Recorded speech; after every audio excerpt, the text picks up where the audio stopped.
IndiHome, dekatkan pengalaman. Dari Telkomsel.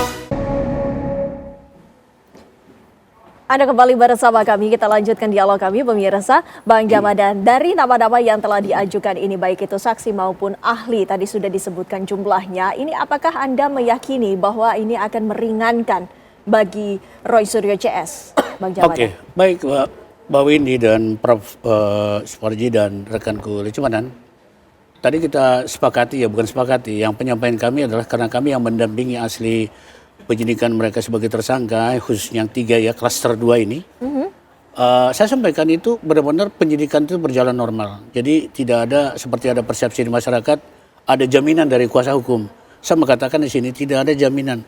Saya tidak tanda tangan secari kertas pun di sana untuk jaminan mereka bisa pulang malam hari ini. Tapi apa? Sesuai dengan pasal 1 ayat 2 KUHP, tugas penyidikan itu kan mencari alat bukti. Dengan alat bukti tersebut sehingga teranglah tindak pidana dan ditemukan tersangkanya atau pelakunya. Itu rasanya mungkin persepsi saya penyidik tidak bisa memastikan itu, mungkin masih ragu. Jadi kalau masih meragu dalam hal pasal 2 ayat 1 KUHP itu, bukti-bukti yang ditampilkan baik khususnya dari pelapor ya, mungkin belum memenuhi syarat, mungkin belum memenuhi unsur seperti yang kata Prof tadi. Itu pertama. Kedua tentang ahli. Pasal 186 KUHP itu kan ahli itu siapa? Ahli adalah seorang yang punya keahlian khusus untuk menerangkan suatu perbuatan. Sehingga perbuatan itu benar-benar terjadi atau mencari kebenaran. Jadi ahli itu diperlukan oleh kami adalah agar dalil katakanlah bukti atau pernyataan ahli dari pihak pelapor itu ya bukan di counter seolah-olah berantem, di compare ya, ahli versus ahli. Inilah namanya, menurut saya namanya perjalanan pemeriksaan yang progresif dalam hukum pidana. Apalagi hukum pidana kita yang baru, ntar lagi juga ini. Cuman sekarang masih berlaku yang lama kan gitu Prof ya, belum. Kita tidak tertutup, kita bicara yang lama saja. Jadi itu artinya Mbak Windy dan rekan-rekan yang lain yang mendengarkan ini, penjelasan saya secara khusus ini adalah kenapa tidak ditahankan gitu kan. Memang dari segi pasal KUHP pasal 1 ayat 2 dan pasal 186 masih diperlukan pemenuhan utuh. Pemenuhan alat bukti membuat terang tindak pidana dan pelakunya. Dan diperkenankan kami membawa ahli dan saksi ada syarat. Baik. Saya kira itu poinnya. Ya, jadi tidak ada faktor lain sama sekali. Mungkin langsung saja bisa tanggapi. Siap. Terkait dengan ya apa yang disampaikan rekan kita Bang Jamada, memang sedikit kami berselisih nih kalau terhadap pemahaman yang tadi ya. Karena kenapa? Menurut saya ketika polisi menetapkan tersangka terhadap para terlapor tersebut itu menurut saya terhadap alat bukti sudah terpenuhi. Terhadap keterangan saksi sudah terpenuhi, kemudian terhadap keterangan ahli juga sudah terpenuhi. Artinya baru berani Polda Metro Jaya menetapkan tersangka. Tetapi ya kan, karena banyaknya ya, artinya banyak si netizen dan lain-lain dan warga yang kemudian ini kan ada pro dan kontra. Yang mengakibatkan Polri itu kan harus presisi, transparan. Jadi mereka memberikan ruang kepada terlapor sekaligus tersangka untuk memiliki pembelaan. Oke, pembelaannya seperti apa? Ya menghadirkan ahli dan saksi yang meringankan. Karena kenapa? Ini dalam rangka membuat berkas perkara itu terang. Jadi artinya ketika nanti dilimpahkan kepada kejaksaan, berkas perkara itu sudah lengkap. Tidak lagi terjadi bolak-balik kanan kiri, ya kan, P19 seperti itu. Jadi kita mau kan perkara ini naik ke pengadilan, naik ke meja hijau, supaya penyidik juga melengkapinya dengan hati-hati. Makanya mereka memberikan luang yang seluas-luasnya. Dan yang kedua, mungkin dugaan mereka bahwa terlapor atau tersangka ini akan menghadirkan banyak saksi, ya kan? Sehingga untuk efisiensi waktu, jadi mereka tidak melakukan penahanan dulu. Karena kenapa? Kewenangan polisi menahan itu hanya 21 hari. Sehingga apabila dalam 21 hari tidak bisa melengkapi berkas perkara atau melimpahkan tahap 1 berkas perkara kepada kejaksaan, nah ini akan repot, ya kan? Pastinya polisi harus menangguhkan juga. Jadi daripada kerja percuma, menurut saya ya apa yang dilakukan oleh polisi itu sudah tepat. Karena ada 5 tersangka di belakang di klaster pertama itu belum diperiksa, bahkan belum dipanggil. Jadi supaya rangkaian cerita ini utuh gitu. Jadi apa yang dilakukan memberikan ruang itu sudah tepat. Baik, Bang Jamada, tapi apa sesungguhnya urgensinya sehingga diberikannya nama saksi dan ahli ini? Oh ya jelas, kami selama ini kan belum pernah mengajukan ahli atau saksi.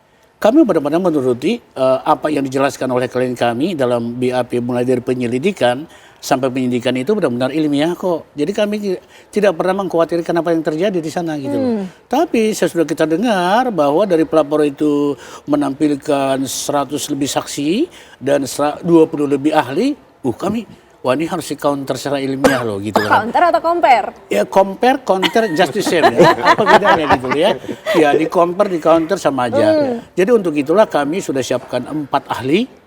Ahli pidana, ahli IT, dan ahli linguistik forensik. Dan 1 saksi adecer. Tapi kami tidak tampilkan dulu namanya ya. Yang jelas kami udah ketemu, oh iya benar. Jadi timbullah suatu nanti mungkin lebih seru lagi ya, sesudah mereka menyampaikan pendapat mereka di depan penyidik, mungkin ada hal baru lagi. Kita harapkan sih ada hal-hal baru ya, dalam penyidikan progres pidana seperti ini, kita harapkan seperti itu. Nah saya singgung tadi rekan Lecumanan begini, kalau kita bicara bukti sebenarnya kita nggak perlu ke situ. Kalau kami dipancing dengan bukti, kami langsung masuk ke kaus primanya. Jadi 31 0311 itu atau 90 apapun 32, 33, 41, 50 Undang DITE itu sebenarnya pemantiknya apa? Cuman kita membicarakan ini berkali-kali ya itulah. Barangkali ini yang dipikirkan oleh para penyidik. Kami dari awal minta sebenarnya. Katanya ijazah palsu, ijazah itu sudah disita Polda Metro Jaya. Tapi kami tidak pernah dilihatkan. Kalau dalam equal before the law, sebenarnya kami boleh dong. Kenapa tindak pidana yang lain boleh dong? Inilah penyebab si A dibunuh gitu loh. Inilah hasil bukti korupsinya, diperlihatkan uang banyak gitu loh. Inilah hasil itunya itu. Tapi ini tidak pernah. Jadi kalau bicara seperti itu, barangkali inilah yang dipikirkan oleh para penyidik. Oh iya, kita tidak pernah. Katanya di lab krim, katanya diperlihatkan di Solo. Terus, sementara itu pemantik. Saya udah pelajari benar, nanti Prof mungkin menjelaskan itu lebih baik ya. Tanpa itu kan tidak mungkin ada penelitian ini. Karena ada informasi yang dulu terbenam di bangsa ini. Lantas itu peneliti, naluri peneliti dari Richmond, Roy, dan Tipa mengatakan, ini harus dibongkar. Harus jelas ini. Masa terbenam di bangsa ini sampai next? Itu nggak boleh gitu. Banyak literasi penelitian, mulai sebelum Masehi sampai dengan abad 17, ya. Galileo mengatakan bumi harus bulat kata dia. Waktu itu paham-paham mengatakan, oh enggak lonjong. Galileo abad 17 mengatakan dunia bulat. Sampai sekarang kita mengatakan dunia ini bulat toh. Ada yang menyangkal? Nah, itulah similarnya, itulah kurang lebih dia analognya dalam penelitian ini. Mereka tidak dibayar, kita harus bersyukur. Masa ini terbenam di bangsa ini, suatu aib besar di bangsa ini. Jadi menurut kami inilah pertimbangan dari penyidik. Dan di atasnya adalah, menurut saya begini, ada teori. Ini kan sudah menjadi konsumsi publik masyarakat yang sangat luas. Dalam teori, dalam adagium, nanti Prof menjelaskan, ada teori salus populis suprema lex extra. Sekarang masyarakat ikut loh menilainya. Iya, baik. Dan itu juga yang kami ingin tanyakan Prof Suparji. Dengan adanya ini ada berbagai kedua belah pihak yang memiliki pandangan yang berbeda. Tentunya kami ingin mengetahui dengan saksi dan ahli yang saat ini menjadi langkah yang terdekat yang akan dilakukan oleh pihak Roy Suryo CS ini. Seberapa besarkah ini bisa menjadi pengaruhnya dan juga membuktikan untuk komparasi ataupun membandingkan tersebut? Ya, pertama bahwa memang dalam proses penyidikan ini kan dalam rangka mencari kebenaran material kan. Kebenaran yang sebenar-benarnya, kebenaran yang tidak ada keraguan kan itu. Dan pada sisi yang lain, dalam proses penyidikan ini tentunya kan ada SPDP kan, dengan jaksa yang tentunya bagaimana perlimpahan perkara nanti tidak bolak-balik. Nah, terkait dengan bagaimana urgensi dari keterangan ahli kan gitu, terus bagaimana nanti pengaruhnya, maka ya ahli itu dalam proses penyidikan kan nanti akan diilustrasikan perkaranya, akan dirangkaikan kronologis perkaranya, dan kemudian ada sebuah pertanyaan, apakah kemudian ini memenuhi unsur atau tidak kan itu, apakah masuk 160, 310, 311 dan seterusnya. Jadi ahli akan menerangkan dalam perspektif keilmuannya. Nah, pada kontroversi tadi itu, pada satu sisi merasa ini benar, sini merasa benar dan sebagainya, maka ahlilah yang kemudian memberikan penjelasan secara objektif. Memang persoalan kita ini kan satu sudut pandang yang berbeda-beda. Ibaratnya orang main bola, bagi yang sudah menang ketika menit 90 itu waktu terasa cepat, terasa lama sekali karena khawatir akan dikejar kan.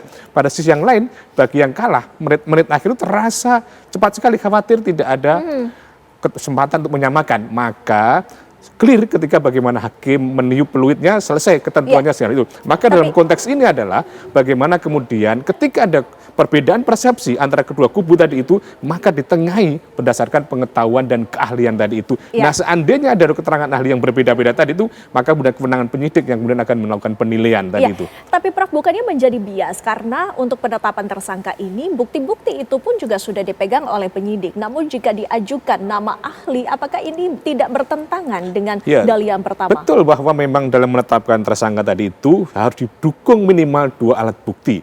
Memenuhi unsur kualitas dan kuantitas, clear itu tidak boleh tidak. Artinya bahwa untuk menetapkan tersangka itu harus terpenuhi alat bukti tadi. Tetapi pada sisi yang lain bahwa memang ketika menjadi tersangka ada ruang mengajukan ahli meringankan dan saksi yang meringankan, bukan berarti mengurangi proses penetapan tersangka tadi itu.